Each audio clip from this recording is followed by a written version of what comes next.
আপনি কি জানেন শুধুমাত্র একটি মেমোরি কার্ডের কারণে আপনার হাতে থাকা স্মার্টফোনটি স্লো কাজ করতে পারে। হয়তোবা আপনার ফোনটিতে ভালো মানের ক্যামেরা রয়েছে, শুধুমাত্র একটি মেমোরি কার্ডের কারণে ভালো ছবি দিতে পারছে না, অথবা ভিডিওর কোয়ালিটি ততটা ভালো পাচ্ছেন না, কিন্তু অ্যাকচুয়ালি ভিডিও কিংবা ছবির কোয়ালিটি আরো ভালো আসার কথা। হ্যাঁ, শুধুমাত্র একটি মেমোরি কার্ডের কারণে এমনটা হতে পারে। মোবাইল ফোন ছাড়াও DSLR camera, action camera, drone এবং সিসি ক্যামেরাতে যদি আপনি প্রপারলি এসডি কার্ড ইউজ না করেন তাহলে ভালো মানের ফুটেজ পাওয়া সম্ভব না। এমনকি আপনার মেমোরি কার্ডটি দেখবেন যে মাঝে মধ্যে ক্র্যাশও করতে পারে। তো এই মুহূর্তে আমার হাতে একটি ক্লাস 10 এর এসডি কার্ড রয়েছে। এটা আমি নিয়েছি আমার এই আইপি ক্যামেরাতে ইউজ করার জন্য। এই আইপি ক্যামেরাতে একটি মাইক্রো এসডি কার্ড লাগিয়েছিলাম, যেটা কিনা সম্ভবত ক্লাস 2 কিংবা 4 এর নরমাল মেমোরি কার্ড, যার ফলে আইপি ক্যামেরাটি ঠিকভাবে ভিডিও রেকর্ড করতে পারছে না, পারলেও ক্র্যাশ করে, মাঝে মধ্যে অ্যাবনর্মাল হয়ে যায়, এই ধরনের বিভিন্ন প্রবলেম ক্রিয়েট করে। এমন সময় হয়তো আমরা ভাবি আমার ডিভাইসে কোনো প্রবলেম আছে, কিন্তু না, নরমাল মেমোরি কার্ড ইউজ করার কারণেও এমনটা হতে পারে। তো এই ধরনের আইপি ক্যামেরা কিংবা অন্যান্য ডিভাইস যেগুলো 1080p তে ভিডিও রেকর্ড করে, সেই ধরনের ডিভাইসের জন্য অ্যাটলিস্ট ক্লাস 10 এর মেমোরি কার্ড ইউজ করা উচিত।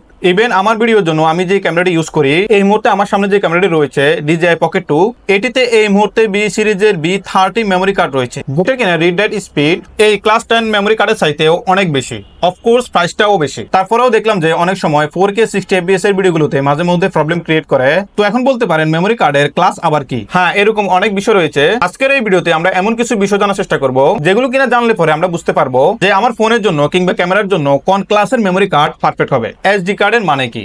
Secure digital card. তো এই সিকিউর ডিজিটাল কার্ডের কয়েকটি ধরন হয়ে থাকে এর ধারণ ক্ষমতা অনুযায়ী। তো ওরকম ডিপ আলোচনা না করে আমরা সরাসরি এসডি কার্ডের ক্লাসের মধ্যে চলে যাই, যেটা কিনা জানলে পরে আমরা সহজেই আইডেন্টিফাই করতে পারবো যে আমার ফোনের জন্য কিংবা ক্যামেরার জন্য আমার কোন ক্লাসের মেমোরি কার্ড কেনা উচিত। তো আপনি যে ধরনের মেমোরি কার্ডই কিনে থাকেন না কেন, দেখবেন যে মেমোরি কার্ডের মধ্যে বিভিন্ন ধরনের স্পেশাল কোড দেওয়া থাকে।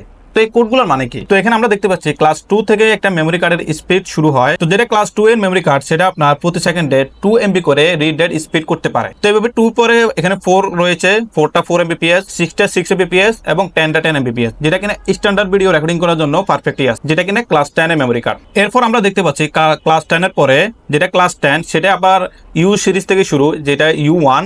এরপরে রয়েছে U3, যেটা কিনা 30 Mbps পার সেকেন্ডে রিড রাইট স্পিড করতে পারে। তো ইউ সিরিজ থেকে আবার বি সিরিজের গুলো মূলত ধরা হয়।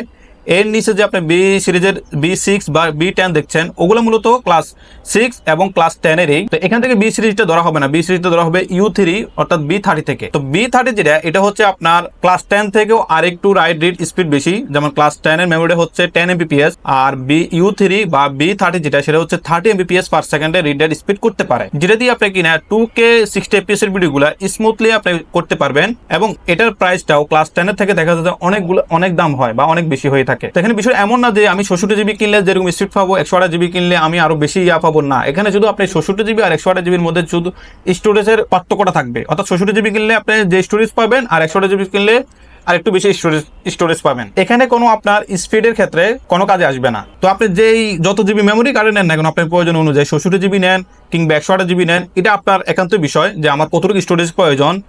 বাট আপনার মেমোরি কার্ডটা কতটুকু স্পিডে চলবে, কি 10 Mbps এ না 30 Mbps এ, আপনি যেটাই কিনেন 164GB কিনলে 10 Mbps কিনলে 10 Mbps এ পাবেন। আবার 164GB যদি আপনি 30 Mbps এ কিনেন তাহলে 30 Mbps এর স্পিডে পাবেন। তো এরকম বিষয়গুলো থাকে আর কি। তো আমরা দেখতে পাচ্ছি B30 এর পরে রয়েছে B60, যেটা কিনা 4K 60fps এর ভিডিওগুলোর জন্য পারফেক্ট। এটা আপনার 60 Mbps পার সেকেন্ডে রিড রাইট স্পিড করতে পারে। এরপর আমরা দেখতে পাচ্ছি এখানে রয়েছে B90, যেটা কিনা 80K ভিডিও যারা ডিএসএলআর বড় ডিএসএলআর ইউজ করেন তাদের জন্য এটা 90 Mbps পার সেকেন্ডে রিড রাইট স্পিড করতে পারে। তো আশা করি বুঝতে পেরেছেন এই মেমোরি কার্ডগুলোতে যে স্পেশাল কোডগুলো থাকে, এগুলো দিয়ে কোনটা কি বোঝাচ্ছে বা কত স্পিডে এর রিড রাইট ধারণ ক্ষমতা রয়েছে, এটা আশা করি বুঝতে পেরেছেন। তো এখন জানার চেষ্টা করব আপনার ফোনটির জন্য কোন মেমোরি কার্ডটি ঠিকঠাক আছে। এখন আপনার ফোনটি যদি ক্যামেরা রেজুলেশন ভালো হয়ে থাকে, ভালো বলতে স্ট্যান্ডার্ড ক্যামেরা হয়ে থাকে, যেটা কিনা 1080p তে ভিডিও রেকর্ডিং করা যায় 30 fps কিংবা 60 fps, তাহলে আমি আপনাকে সাজেস্ট করব অ্যাটলিস্ট ক্লাস 10 এর মেমোরি কার্ড ইউজ করার। আর তাছাড়া যে ফোনই হোক না কেন, যত কম দামি হোক না কেন, ক্লাস 10 এর মেমোরি কার্ডের নিচে না যাওয়ার রিকমেন্ডেশন থাকবে। আর আপনার ফোনটিতে যদি 2K 60fps এর ভিডিওগুলো ধারণ করার ক্ষমতা থাকে, তাহলে আপনি ইউ সিরিজ থেকে মেমোরি কার্ড চয়েস করতে পারেন, যেটা কিনা B30 সিরিজের এই মেমোরি কার্ড। আর আপনার ফোনটিতে যদি 4K 60fps এর ভিডিও রেকর্ড করা ধারণ ক্ষমতা থাকে, তাহলে আমি আপনাকে বলবো B60 কিংবা B90 সিরিজের মেমোরি কার্ডের দিকে যাওয়া উচিত। এবার আপনি যত জিবি মেমোরি কার্ড নেন না কেন, 64GB নেন, 128GB নেন বা এর থেকে আরো বেশি জিবি মেমোরি কার্ড নেন না কেন, B60 কিংবা B90 মধ্যে যাওয়া উচিত আপনার। তো আমরা জানার চেষ্টা করবো কোন ধরনের ক্যামেরার জন্য কি টাইপের মেমোরি কার্ড গুলো নেওয়া উচিত। সাধারণত আপনার কাছে যদি নর্মাল ক্যামেরা থাকে যেটা কিনা 1080p রেজুলেশনে ভিডিও রেকর্ড করা যায়, আপনার বাজেট যদি একেবারে টাইট থাকে তাহলে ক্লাস 10 এর মধ্যে থাকতে পারেন। তবে DSLR camera, action camera, CCTV camera কিংবা ড্রোনের জন্য 1080p 1000 এর ভিডিও হলেও U3 কিংবা B30 সিরিজের মেমোরি কার্ড গুলো ইউজ করার রিকমেন্ডেশন থাকবে। আর যদি আপনার ক্যামেরা 2K 60fps এর ভিডিও রেকর্ড করতে পারে তাহলে অবশ্যই আপনাকে U3 বা B30 থেকে চয়েস করতে হবে। আর আপনার ক্যামেরাটি যদি 4K 60fps এর ভিডিও রেকর্ড করতে পারে তাহলে B60 বা B90 থেকে চয়েস করতে হবে। তো এবার আসি ব্র্যান্ড নিয়ে, আসলে কোন ব্র্যান্ডই ভালো হবে। দেখতে পাচ্ছেন আমার হাতে যে মেমোরি কার্ডটি রয়েছে এটা একটি PONER মেমোরি কার্ড, যার অথরাইজ ডিস্ট্রিবিউট হচ্ছে গ্লোবাল ব্র্যান্ডের। এই ধরনের অথরাইজ ব্র্যান্ডের মেমোরি কার্ড কিনতে পারেন।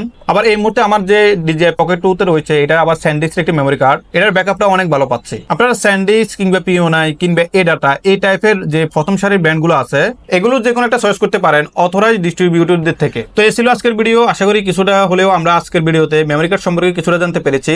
আশা করি এই ভিডিও ফলে আপনি ডিসাইড করতে পারবেন যে আপনার ফোনটির জন্য কিংবা ক্যামেরার জন্য আপনার কোন মেমোরি কার্ডটি কেনা উচিত। আর ভিডিও ভালো লেগে থাকলে অবশ্যই একটা লাইক দিবেন। আসসালামু আলাইকুম।